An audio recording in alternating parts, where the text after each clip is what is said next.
ঢাকাই চলচ্চিত্র অঙ্গনে যেন আজ নীরবতা। হাসি, গান আর নাচের মানুষ ইলিয়াস জাভেদ চলে গেলেন না ফেরার দেশে। তার বিদায়ে সামাজিক যোগাযোগ মাধ্যম যেন শোকের খাতায় পরিণত হয়েছে। কেউ স্মৃতি লিখেছেন, কেউ কৃতজ্ঞতা, আবার কেউ হারানোর ব্যথা। সোনালি দিনের এক উজ্জ্বল নক্ষত্র ইলিয়াস জাভেদের বিদায়ে শোকের ছায়া নেমেছে ঢাকাই সিনেমা ইন্ডাস্ট্রিতে। কিংবদন্তি এই অভিনেতা ও নৃত্য পরিচালককে হারিয়ে আবেগ সামলাতে পারেননি শাকিব খানও।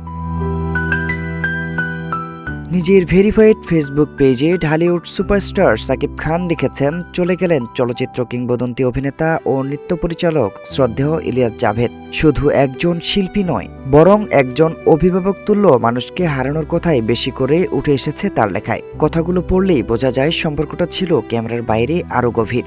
শাকিব খান লিখেছেন, চলচ্চিত্রের কিংবদন্তি অভিনেতা, নৃত্য পরিচালক শ্রদ্ধেয় ইলিয়াস জাভেদ, তার প্রয়াণে আমরা হারালাম শুধু একজন শিল্পীকে নয়, হারালাম একজন অভিভাবক তুল্য মানুষকেও। তিনি আমাদের মাঝে থেকে বিদায় নিলেও পর্দায় ও শিল্পাঙ্গনে রেখে গেছেন অসংখ্য স্মৃতি ও অবদান, যা তাকে প্রজন্ম থেকে প্রজন্মে বাঁচিয়ে রাখবে। তার সৃষ্টিকর্ম ও অনুপ্রেরণা চিরকাল স্মরণীয় হয়ে থাকবে।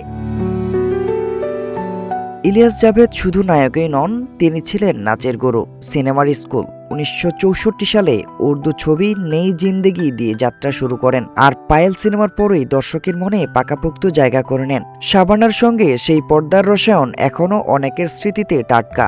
শতাধিক ছবিতে অভিনয়, তার মধ্যে নিশান যেন আলাদা করে উজ্জ্বল। ইলিয়াস জাভেদের মৃত্যুতে তার স্ত্রী ডলি চৌধুরী জানান, আজ সকালে শারীরিক অবস্থা হঠাৎ করেই মারাত্মক অবনতি ঘটে। বাসায় রেখেই চিকিৎসা চলছিল। হাসপাতাল থেকে চিকিৎসক ও নার্সরা নিয়মিত তার দেখভাল করছিলেন। আজ সকালে নার্সরা এসে জানান ওনার শরীর ঠান্ডা হয়ে গেছে। পরে অ্যাম্বুলেন্স করে হাসপাতালে নেওয়া হলে চিকিৎসক তাকে মৃত ঘোষণা করেন। ইলিয়াস জাভেদ 1944 সালে জন্মগ্রহণ করেন। তার আসল নাম রাজা মোহাম্মদ ইলিয়াস। নৃত্য পরিচালনা দিয়ে চলচ্চিত্রে অভিষেক ঘটলেও পরবর্তীতে নায়ক হিসেবে প্রধান চরিত্রে অভিনয় করেন শতাধিক চলচ্চিত্রে। তিনি তার অনেক কাজের মধ্যে নিশান চলচ্চিত্রের জন্য বেশি পরিচিত ছিলেন। রবিউল ইসলাম রুবেল, রূপালী বাংলাদেশ।